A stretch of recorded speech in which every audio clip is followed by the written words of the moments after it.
Boa tarde, peregrinos! O que vocês acharam do meu novo visual? Bom, hoje eu fui tomar banho e no banho o restinho de cabelo que eu tinha foi embora. Aí começou a ficar aqueles buracos, passei a máquina, tá lisinho. Então mais um momento aí, né? Novo desapego. Bom, nós vamos continuar agora, né, a trabalhar o nosso Bhagavad Gita. Ontem eu fiz o primeiro vídeo falando sobre o Gita. Se você não assistiu, depois que a gente terminar aqui, vai no meu perfil porque ele está gravado. Né? A ideia é que todo momento que eu puder eu vá entrando aqui e momentos aleatórios, né? Como eu falei, eu estou em tratamento, então tem hora que eu estou bem de manhã, às vezes eu estou bem à tarde. Aí eu vou entrando e a gente vai compartilhando conhecimento sobre o Bhagavad Gita, que é um livro que traz uma profunda transformação para a nossa vida. Gente, mas profunda mesmo. Ele é meu livro de cabeceira, eu amo, eu não canso de ler. Cada vez que eu leio uma interpretação dele, existem muitas interpretações. Olha, é um livro fininho, né? Porém existem inúmeras interpretações. A que eu mais amo, boa tarde para todo mundo que está chegando aí. A que eu mais amo é a do Yogananda. O livro dele é Deus Fala com Arjuna, que é uma explicação sobre o Gita. É um livro gigante, eu li ele no Kindle, então eu não sei dizer o tamanho, mas está em torno de 900 páginas. E para mim foi a melhor explicação que eu já li, tá? Bom, mas antes da gente entrar especificamente no Gita, né, queria lembrar vocês que nós estamos em novembro e nós estamos na Black Week. Então, se você ainda não está comigo, se você não está estudando comigo ainda nenhum curso, é a hora de você aproveitar, tá bom? Nós estamos na Black Week até quarta-feira, agora meia-noite de quarta para quinta, tá? Então nós temos aí 2 combos para você, que assim, se você não entrou ainda na escola e não tá comigo é porque você não quer. Senão, se você quiser se conhecer e entrar num processo de transformação, é o momento, tá? A escola, ela tá com 70% de desconto. E não é só escola, é um combo. Né? Que combo é esse? Você entra para a escola Peregrinos da Consciência, uma escola online, material todo gravado, que você assiste a hora que você quer, onde você quer. Quem está entrando agora, fica aí que nós vamos estudar o Gita, tá? Estou contando sobre o combo Peregrinos. Então você vai entrar na escola, estudar o dia e a hora que você quiser, vai levar junto o meu curso Caminho para o Perdão, que é um passo a passo para você trabalhar o perdão na tua vida. Leva o curso de meditação para cura emocional, que são 21 meditações específicas para a cura das suas emoções, e os meus 2 livros digitais, o Diário de uma Peregrina e Paixão pela Vida. E tudo isso, que seria um valor de R$ 1.297, você tem 70% de desconto por ser Black Week, então você vai fazer 12 prestações de R$ 39,70 ou R$ 397 à vista. E tem mais, o acesso fica estendido por 2 anos, não 1 ano só. Você vai ter 2 anos de escola, curso de perdão, curso de meditação, 2 livros, suporte técnico para tudo isso o tempo todo que você precisar, 12 de R$ 39,70. Mas se você ainda não tem certeza que você quer mergulhar na escola, você quer ir mais devagar, vem para o que a gente chama de combo start, combo início, tá? Vem para o curso Desvendando a Vida, que é um curso que eu acabei de gravar. Assim que eu descobri que eu estava com câncer, eu gravei esse curso, porque eu senti um compromisso de deixar, né? Eu falo deixar porque eu não sei quanto tempo, né? Se eu vou sarar, se eu não vou. Eu queria deixar registrado tudo que eu acredito sobre a vida, que é o que faz, que transforma meu olhar, e queria que transformasse o seu também. Então eu gravei um curso pequeno chamado Desvendando a Vida, pequeno no número de horas, mas muito profundo. Ali você vai ter respostas sobre a vida. E o combo do curso Desvendando a Vida, ele também inclui o curso Caminho do Perdão, que é o passo a passo para o perdão, e os meus 2 livros. E ele também está com um super desconto, o valor total seria R$ 597, você vai levar tudo por R$ 127, ou 12 de R$ 12,70. R$12 por mês, né? 12,70 é muito pouco. Então, se você quer realmente se conhecer, se transformar, é o momento, é a semana, não perde, é Black Week, só até quarta-feira que vem, à meia-noite. Quer saber mais? Digita Black nos comentários que a minha equipe automaticamente manda para você todos os detalhes. Mas vamos estudar? Vamos falar do Gita? Bom, no meu primeiro vídeo, né? O estudo do Gita também faz parte da escola, tá? Se você entrar lá, você vai ter tudo muito mais profundo do que a gente está passando aqui. Ontem, quando a gente fez a primeira aula, né, sobre o Gita, nós entendemos que o Bhagavad Gita ele descreve uma escritura milenar indiana e ele descreve uma batalha, uma guerra. Eram dois lados, lado bom e lado mal, brigando por um território. Na verdade, eram parentes. Todos os guerreiros eles eram primos entre si. Então nós temos os Kauravas, que eram muitos, uma quantidade enorme, mas só de irmãos eram 100. Mas todo um exército que ele levou, e você tem que assistir o primeiro vídeo para entender, que era um exército mau, eram os Kauravas, e tinha um exército bom, que eram os Pandavas, que eram só 5 irmãos e mais alguns guerreiros ajudando. Porém, os Kauravas tinham como condutor da carruagem Krishna, que representa a energia crística, o centro da nossa consciência, Deus conduzindo a carruagem dele. Bom, e quando a guerra começou, né, Arjuna, que era o guerreiro bom, do lado bom, ele não queria guerrear. Tô só dando uma revisada no de ontem para quem perdeu, tá?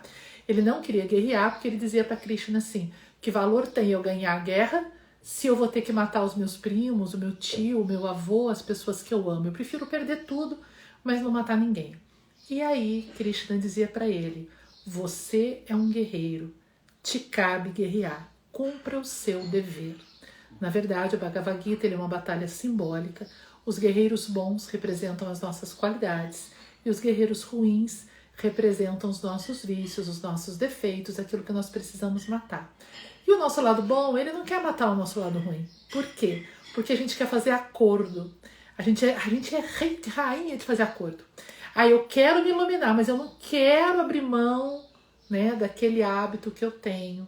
Eu não quero desapegar, eu não quero deixar tal comportamento. A gente fica negociando com a vida. Você negocia? Eu já negociei bastante, viu, gente? Então esses acordos são os nossos apegos. Nós somos Arjuna, o guerreiro bom.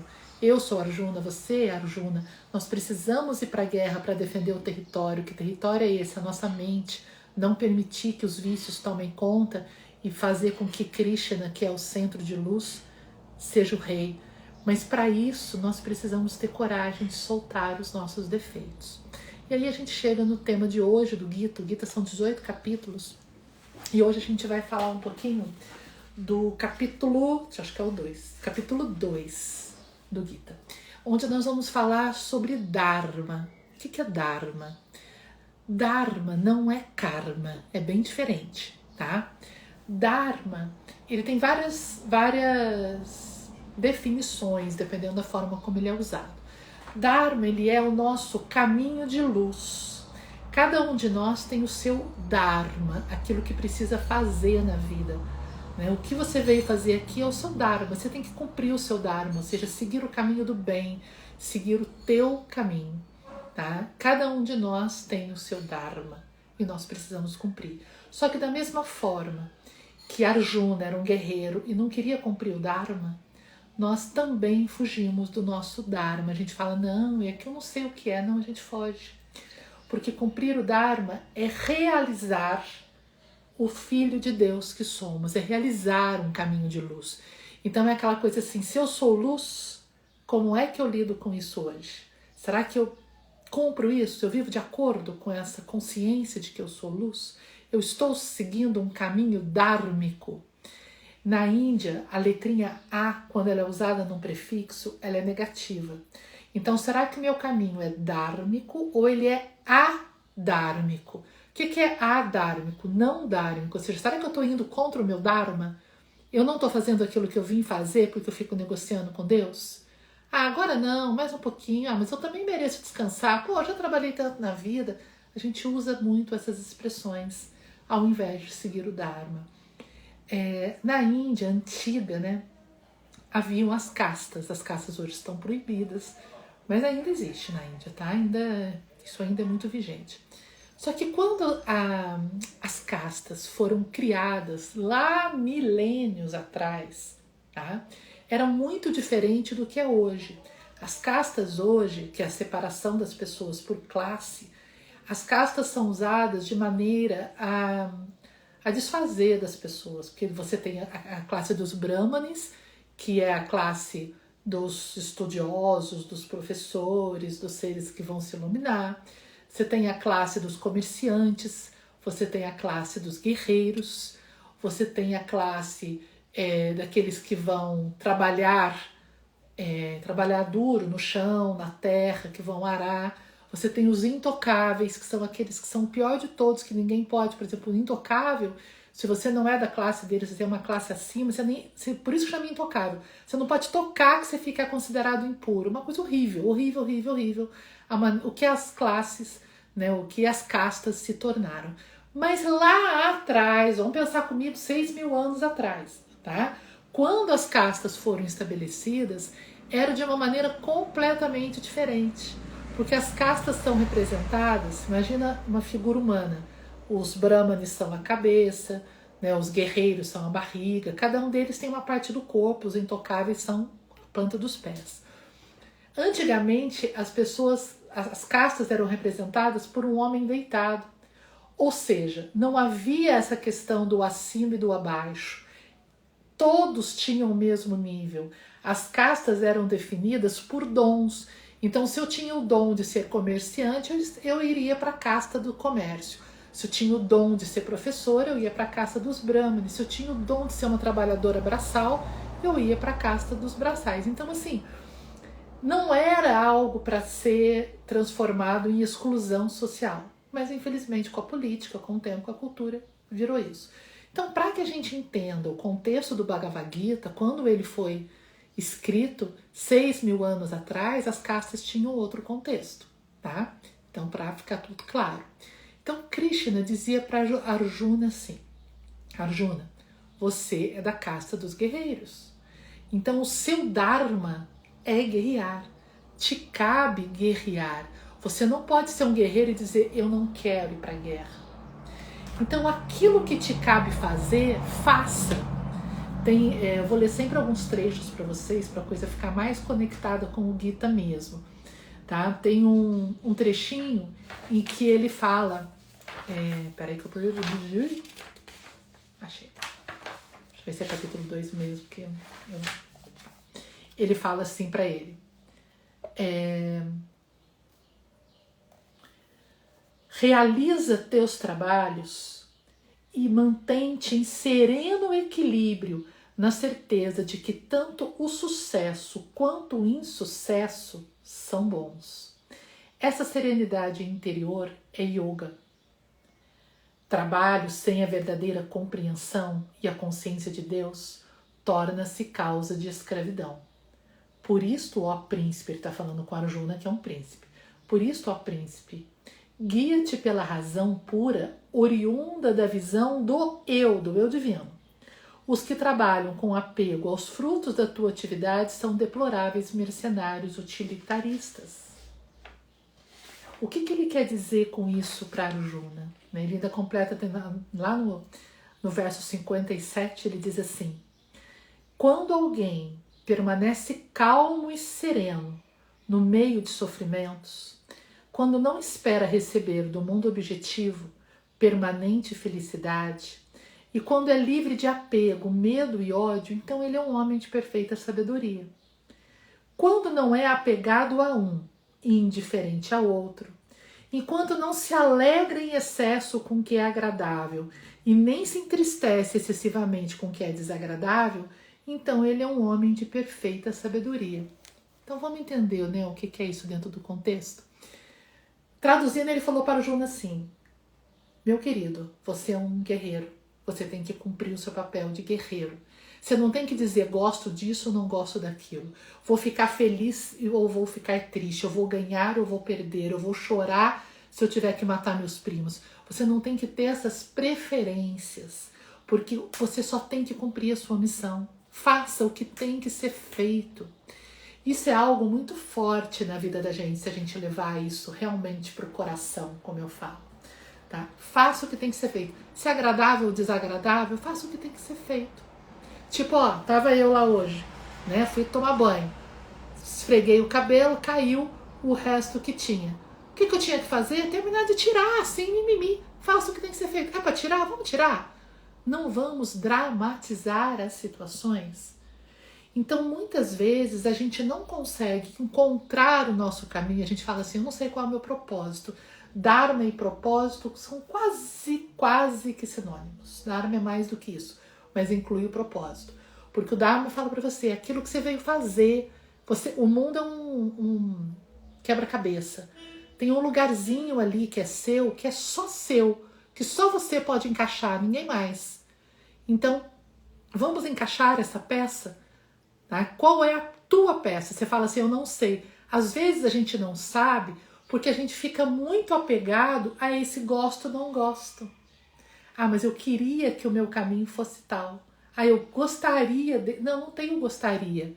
Aí você vai dizer para mim, então não importa o que eu gosto, o que eu não gosto? Vamos separar o que é eu divino do que é ego? Quando nós botamos o pé no caminho da espiritualidade e falamos, eu quero despertar a consciência, eu quero realizar o ser de luz que eu sou, nós já não estamos mais interessados em agradar o ego. Nós estamos focados em despertar o eu divino que nós somos. Se o ego vai ser agradado ou desagradado no meio do caminho, não interessa. Mas para que a gente consiga ter essa postura, é preciso que a gente tenha uma clareza muito grande de quem é o eu divino, de quem nós somos de verdade. Então, o que dentro do contexto do Bhagavad Gita representaria? Arjuna, que é o meu ego, tem que aprender a obedecer Krishna, que é o centro da consciência, que é Deus em mim. Krishna falou, guerreia, desculpa, o que ele tem que fazer? Guerrear. Ah, mas eu vou ficar triste se eu tiver que matar o meu avô na guerra. Não é a tua função? Aí você vai dizer pra mim, mas Deus manda matar alguém? Gente, é uma guerra simbólica. É uma guerra do nosso lado bom contra o nosso lado mal. E ainda tem mais um simbolismo aí, que é quando Krishna, né, se a gente entende a presença de Krishna na história como a presença de Deus, é quando ele diz assim, você é capaz de obedecer a Deus acima de todas as coisas, mesmo que aquilo que ele lhe peça seja muito difícil? Você está disposto a se render a esse nível? Então o Gita, ele nos desafia no fundo da nossa alma. Até que ponto eu vou para agradar a Deus? Vejam bem, pelo amor de Deus, não vamos confundir as coisas, não estou mandando matar ninguém. O Gita não é sobre morte física, o Gita é sobre morte dos meus defeitos, é matar os meus vícios, é ter a coragem de me conectar à luz para, através da luz, eu me libertar definitivamente dos meus apegos. Agora me diz uma coisa, você acha que o meu ego vai ficar feliz quando eu resolver soltar os meus apegos? É claro que não. Por isso que ele vem falando no Dharma que você não tem que ter mimimi, não tem essa coisa, eu quero isso ou não quero aquilo, gosto disso ou não gosto daquilo. Eu não é sobre agradar o ego, é sobre revelar a luz. Tá claro isso? Vamos conversar um pouquinho aqui, quem tá ao vivo, né? Vai me dando um feedback, como é que isso está chegando para vocês aí, tá? Se tá fazendo sentido ou não. Porque nós somos muito apegados a essa coisa do, mas isso não estou confortável com isso. Isso não me faz bem. Gente, não é para ter que ficar desconfortável, mas é saber o que eu quero agradar em mim. Eu quero agradar a luz em mim ou eu quero agradar o ego em mim? Porque se for para agradar o ego, eu vou fazer um monte de coisa que é contrária à luz, mas que vai me deixar confortável. Por exemplo, o que é mais fácil? Pedir perdão para alguém, ter que baixar a cabeça, chegar e falar, me perdoe, eu errei? Ou é mais fácil dizer para mim assim, não, mas eu tinha razão no que eu fiz, afinal de contas, né, o outro também pisou no tomate. O que é mais fácil? É muito mais fácil me defender e me colocar numa posição confortável, onde eu não tenho que passar pela humildade, pela situação difícil do perdão. É muito mais fácil eu justificar para mim que eu não faço nada com o meu dinheiro além de me agradar, né, do que dizer, não, eu tenho que trabalhar a compaixão na prática, eu não posso ficar falando sobre compaixão e não ser capaz de ajudar uma pessoa que está em necessidade, não colocar nunca a mão no meu bolso. Ajudo desde que não tire o meu conforto. Ajudo com aquela roupinha velha que não me faz mais falta, mas dar aquela que eu gosto eu não sou capaz. Entende como é desafiador você fazer essa escolha, se você quer agradar ao ego ou se você quer agradar ao centro de luz em você? Você quer servir a Deus ou você quer servir Sabe, a Deus ou a Mamon é bem isso. Né? Então, esse chamado do Gita para que Arjuna fosse à luta é o chamado dentro de nós para cumprirmos o nosso Dharma, custe o que custar. Confortáveis ou não, sorridentes ou não. Ah, mas agora tá difícil, eu tô passando por um momento difícil. Não interessa, continue fazendo o que você tem que fazer. Continue doando o que você tem que doar. Vamos parar de dar justificativas. Né?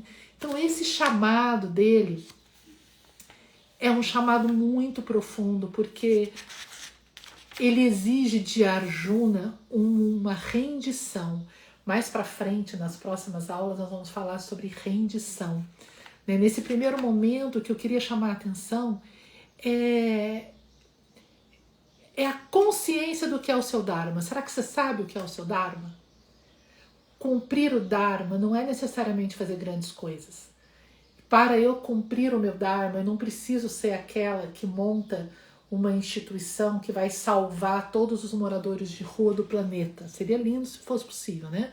Mas não é isso. Cumprir o meu Dharma é nas pequenas coisas do dia a dia fazer as escolhas que agradam à luz de Deus em mim e não ao meu ego. Nas pequenas escolhas do dia a dia. Quantas escolhas nós fazemos num dia? São incontáveis.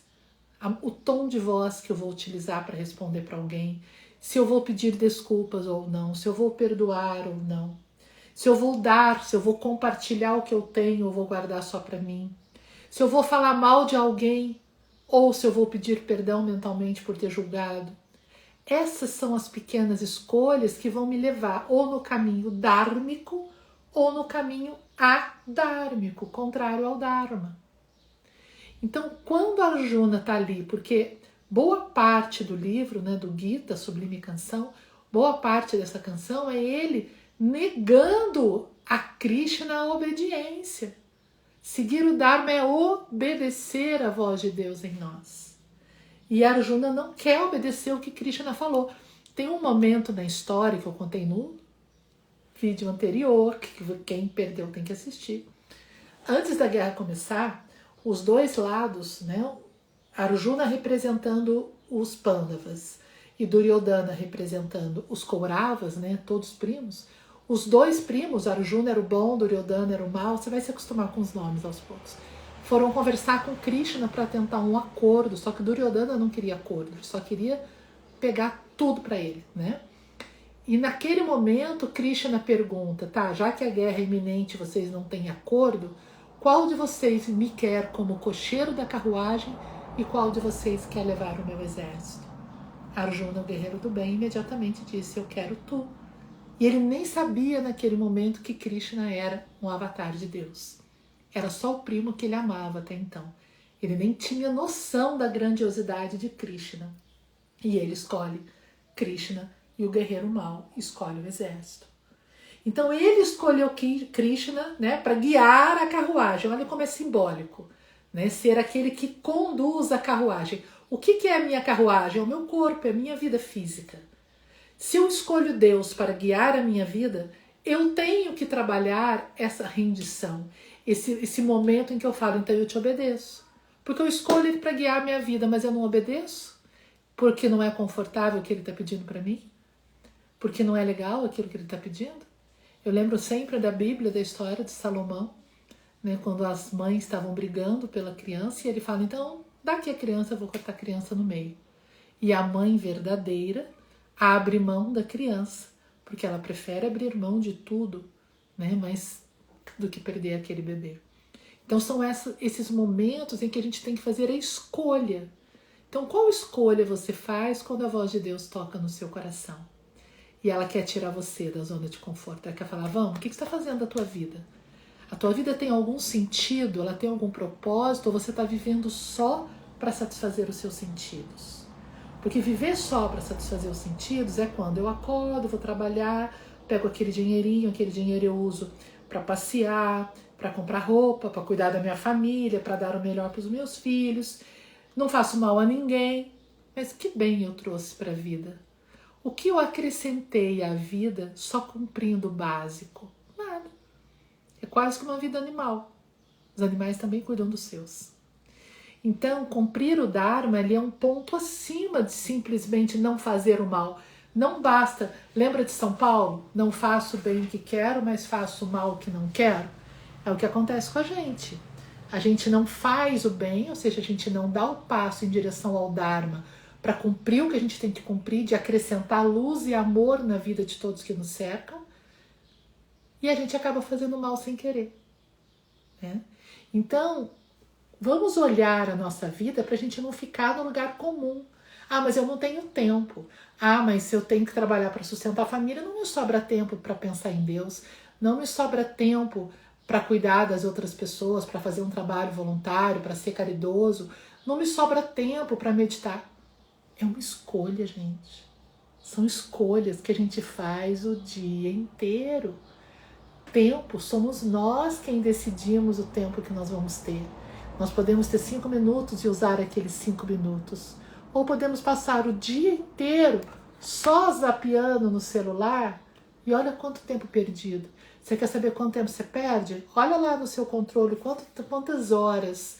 Nesses dias uma pessoa falou para mim que ela ficava com uma média de 12 horas no celular por dia. Eu falei, bom, você não faz mais nada da tua vida, né? 12 horas no celular por dia, acabou. Você só dorme ou está no celular. Então, assim, é muito tempo perdido.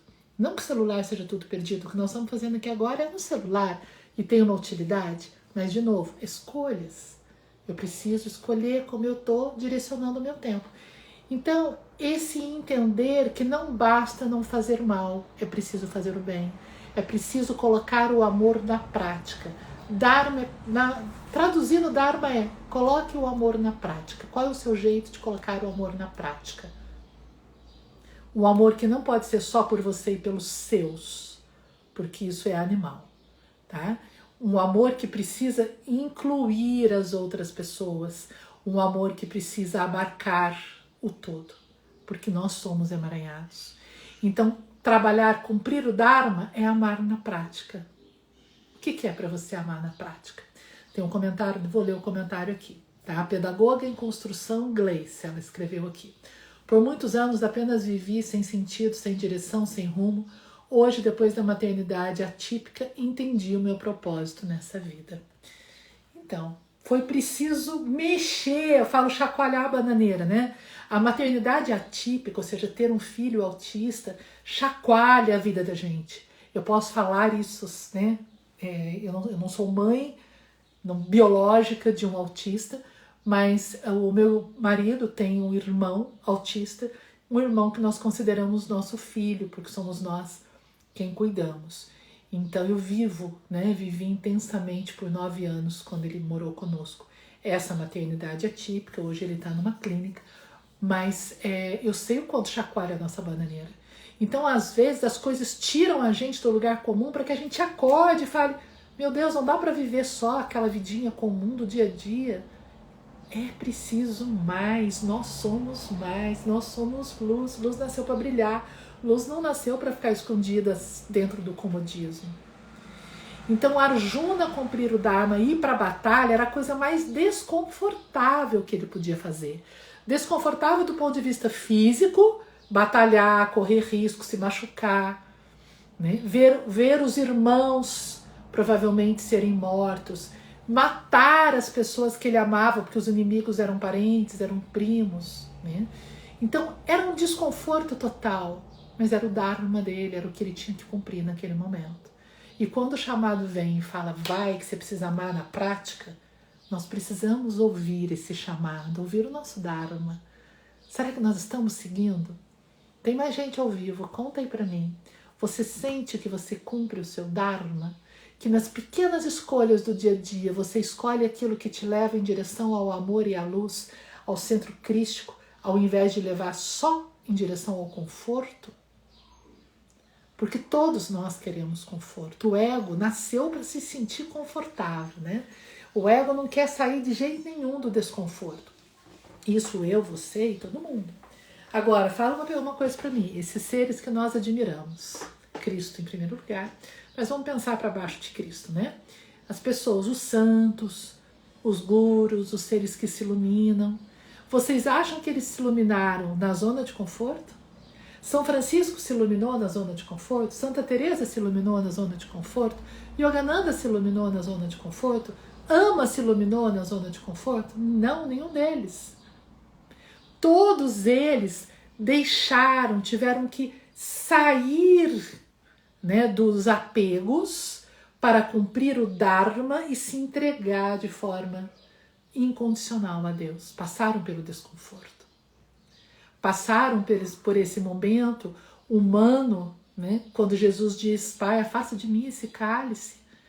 É lindo esse trecho, porque ali é Jesus, é o homem dizendo, acho que eu não vou aguentar. Quantas vezes a gente diz isso? Eu falo isso muitas vezes, Senhor, acho que... Agora mesmo, 15 dias atrás, eu estava internada numa situação muito, muito, muito fora do conforto. E tive um momento de ansiedade, de crise, de desespero, de mal-estar. Tudo estava tão desconfortável dentro do corpo que eu falava para Deus, será que eu aguento? Acho que eu não vou aguentar. Eu me entregava, ao mesmo tempo achava que eu não ia aguentar. Mas a gente aguenta e a coisa passa. Então, todos nós temos esse momento em que a gente fala, afasta de mim esse cálice. Agora, não dá para pedir para afastar o cálice todos os dias e considerar cálice tudo aquilo que é fora da zona de conforto. Senão a gente não cumpre o Dharma. Senão nós não vivemos o nosso Gita, a nossa batalha interna. Porque o Bhagavad Gita é a descrição da batalha interior de cada um de nós. É um livro que nos dá um caminho. Tá? Vamos lá, Gleice? Não precisamos sair da zona de conforto para crescermos espiritualmente e como pessoa. E eu descobrir uma força que não sabia. Acho que ela falou, não, precisamos sair da zona de conforto, sim, para poder crescer espiritualmente e descobrir uma força que ela não sabia que tinha. É porque a gente só descobre a força que a gente tem na hora que a gente precisa dela. Enquanto a gente não precisa, a gente não sabe que é forte. Na hora que você precisa, a força está ali, sempre esteve. Mas a gente não precisava acessar, né? Então a gente não usava. Bom, gente, tudo isso está aqui, ó, no Bhagavad Gita. O Bhagavad Gita é um livro escrito há 6.000 anos atrás. A história da batalha de Arjuna, bom guerreiro, os Pandavas contra os Kauravas, que são os guerreiros maus. A guerra que acontece dentro de nós todos os dias. Então hoje fica para você essa reflexão. Você segue o seu Dharma? Qual é o seu Dharma? Qual é a sua maneira de colocar o amor na prática? Nas escolhas pequenas do dia a dia, você faz escolhas dármicas ou adármicas, contrárias ao Dharma? Vamos pensar sobre isso? Vou pedir para você me contar nos comentários como é que esse vídeo bateu aí para você, o que você concorda e o que você não concorda. Você não tem que concordar com tudo, não. A última coisa que eu quero é alguém me seguindo. Eu falo, não me siga que eu não sou novela. Tô brincando. Siga os ensinamentos milenares. Deixa que eles te toquem. Eu tô aqui só para clarear, só para apontar o caminho e falar, ó, isso aqui me ajudou. Quem sabe ajuda você também, tá? Eu desejo sinceramente que você viva a sua Gita, a sua batalha interna, vivendo dharmicamente, ou seja, entregue a Deus. Então, na hora que acabar esse vídeo, que ele for publicado, me conta aí nos comentários como é que você vive isso. E se você não assistiu o vídeo número 1, que foi ontem, volta lá, assiste, porque amanhã eu volto aqui para a gente falar um pouquinho mais dos 18 capítulos do Bhagavad Gita, esse guia para a vida. E não deixe de digitar Black nos comentários para você receber todas as informações sobre os meus cursos e finalmente vir comigo e nós nos tornarmos ainda mais unidos como peregrinos da consciência, estudando juntos e aprofundando o nosso conhecimento. Toda a minha gratidão a vocês. Até amanhã. Namastê.